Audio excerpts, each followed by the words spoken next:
Hello everybody and welcome to Techlore. Today is Surveillance Report 25, covering news from the very last week. We are hitting our 7-day cycle today, which is pretty exciting, which also means we don't have very much news today, which means we can actually really dig into each article and see what's up. Today's episode is going to feature one of our affiliates, Simple Login. We recently reviewed Simple Login on our YouTube channel, and it's now one of my new favorite open source and even free tools.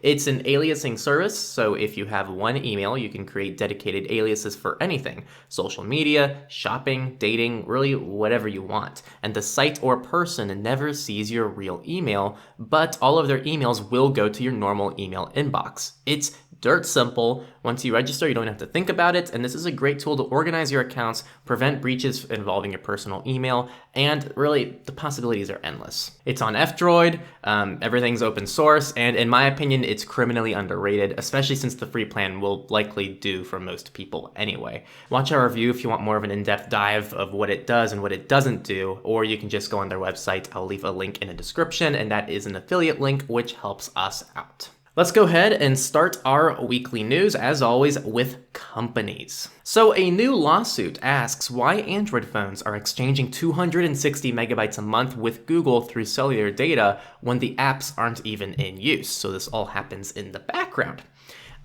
This is suing Google directly. It's not a third party, it's suing Google directly, and it's accusing them of using limited data allowances of users to transmit data not relevant to the user. It's very important that you note this because this is only accusing limited data allowances. Technically, lots of ISPs at home, Wi-Fi, do throttle to normally a terabyte, is what I've noticed, but that is not what they are talking about here. They are strictly talking about 4G LTE cellular data. So part of this, they got a brand new Samsung device and they just analyzed the amount of traffic that was collected by the device. So they found that, of course, it collected a ton of user data in the background. However, they are strictly concerned with the data usage. They are not concerned about the privacy aspect of this. They just care about the data usage. So the lawsuit isn't targeting anything privacy related that Google's doing in the background. It's just a fact that it is collected over cellular data, which could be costing its users money because some people are working with limited data plans. It's very important to note that because these people aren't actually doing this out of the sake of privacy. So while the lawsuit is noble and it's addressing a very legitimate problem, it's not quite done for the reasons you might think of when you read this headline. So just keep that in mind, though we should probably still support this. Our next article shouldn't be a surprise to anybody who tunes into our weekly surveillance reports because now for months we've been talking about Zoom and their security problems, and we have a whole video outlining what those security problems are. And it's a very long video because they have a lot of problems. So one of the big problems is they continually lied about having end-to-end encryption, right? End-to-end encryption is when only you and the other person or people are able to decrypt or access the messages or content. Zoom used to tout that they have end-to-end encryption when they never did. Since 2016, by the way, so they were actually falsely advertising security, which they didn't have for about 4 years. The scary thing is this was even used for some healthcare purposes where HIPAA was involved, and it was likely chosen because it might have met those very high standards. Well, very high. HIPAA could definitely be stronger, but it is something. The FTC and Zoom have established a settlement, which pretty much just requires Zoom to get their shit together and actually include end-to-end encryption and implement better security practices.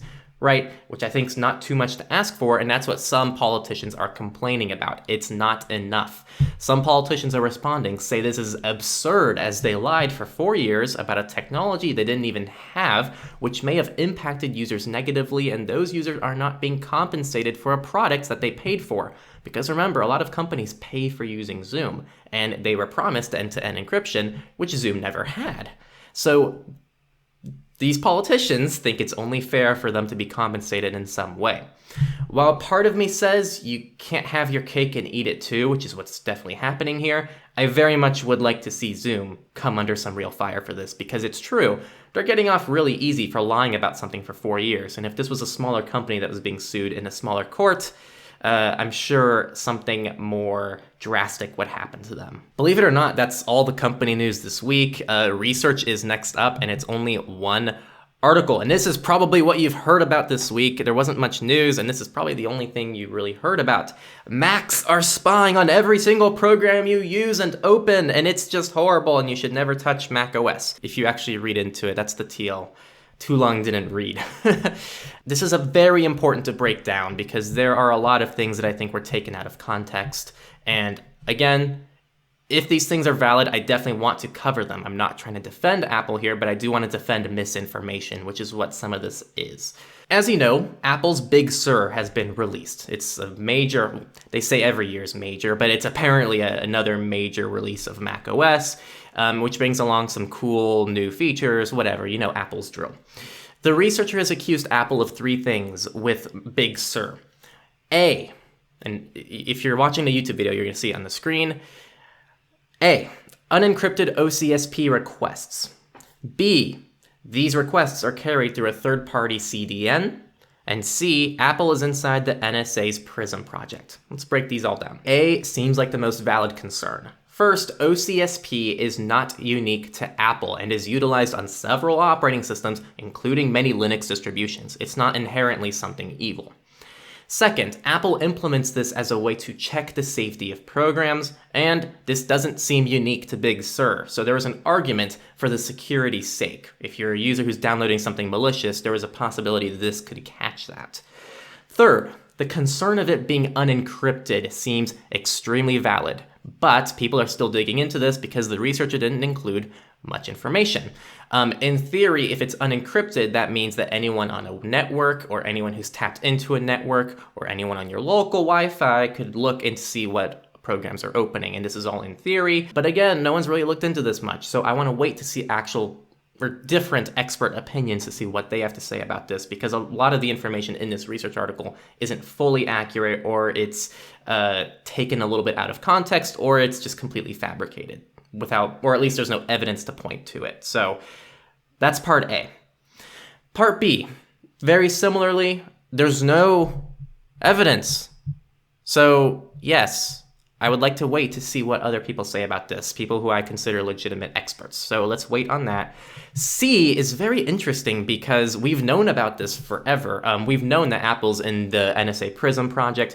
PRISM allows the NSA to access certain kinds of communication and data within companies like Apple. This has been public since the Snowden revelations in 2013. Now, the weird thing is Apple's very transparent about this. Apple actually has a whole transparency page on their website where they list exactly what all of the requests are. So it's weird to me that this was even included in this article because it's not very relevant to the requests and they're not really tied together, which makes me question the legitimacy of the article a little bit because the third point really has nothing to do with the other two, at least directly. In short, a lot of question marks. Let's wait to hear more expert opinions, though it seems the overwhelming consensus from people who actually know what they're talking about is this isn't anything new, and although it's great to see the privacy community raise concerns over it and speak up and put people on the spot for doing some concerning things, it doesn't seem to be as big of a deal as people are making it seem. Apple does this to scan for malware, similar to how scanning the websites you visit in your browser for dangerous sites submits data to Google.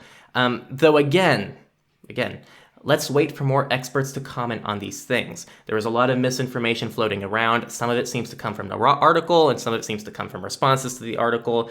It seems like a crazy mess, and before we officially comment on anything and actually give a recommendation for something, like don't use Big Sur and ditch your MacBook, let's just wait. And don't update anyway, because there's always bugs in the first few weeks of macOS. Don't be that guy who updates early. Just let Apple figure out the problems first. That was it for research, people. Now let's go into the politics, which also only had one article. It was a boring week. Believe it or not, nothing from the US, so we just go straight to the EU. The Swiss government never knew about the CIA front company.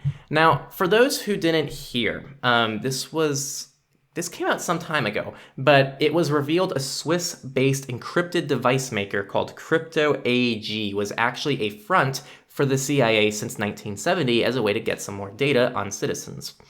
The Swiss intelligence service has known about this since 1993, but the Swiss political leaders had no idea of its existence since last year in 2019. That's really the story. It is kind of a nothing burger. Nothing really came out of this. Really, the main takeaway is it's mostly a Swiss issue, as it shows an intragovernmental information gap that may displease the EU.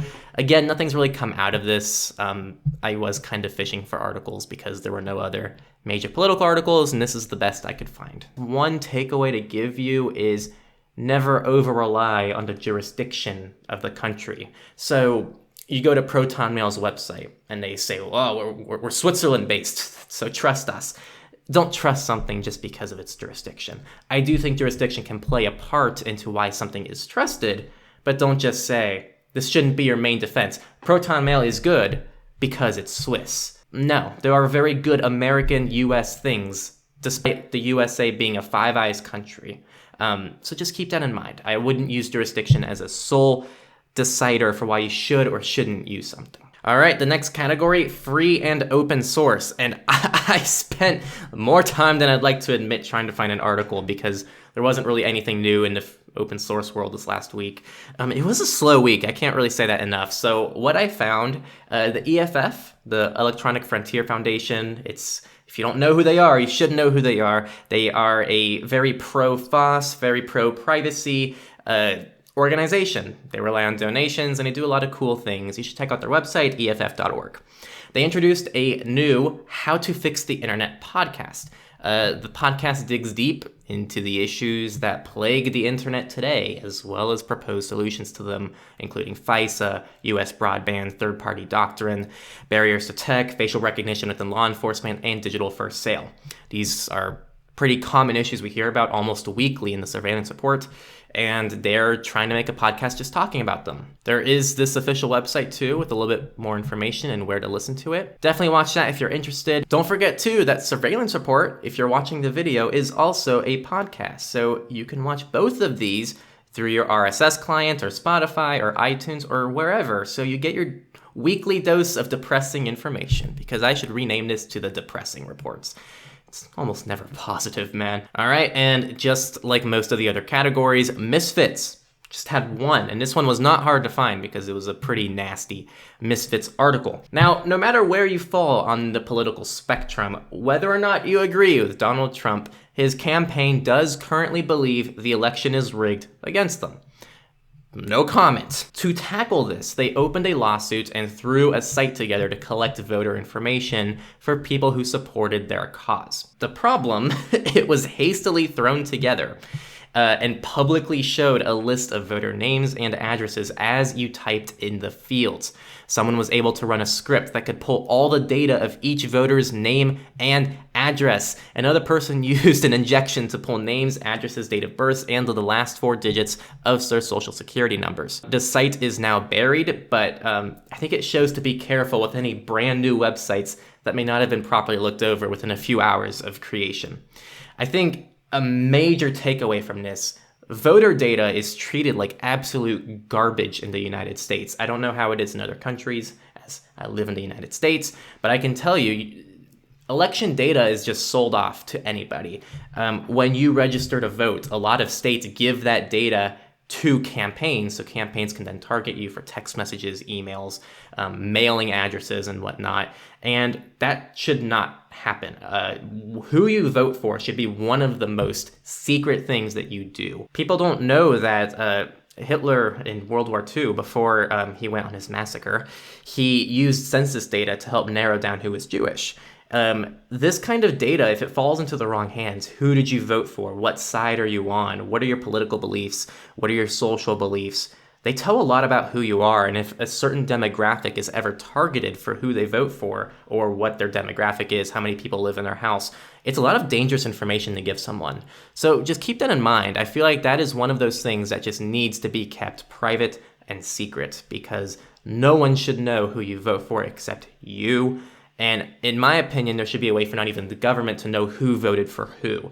It'd be great if that could happen while still preventing fraud, but Yeah, well, I'm not an election expert, so I don't know how to do that, but I can tell you I wish that's how things were done, and we could do things privately yet safely and securely. And that, my friends, is Surveillance Report 25. We are a quarter of the way to 100 episodes.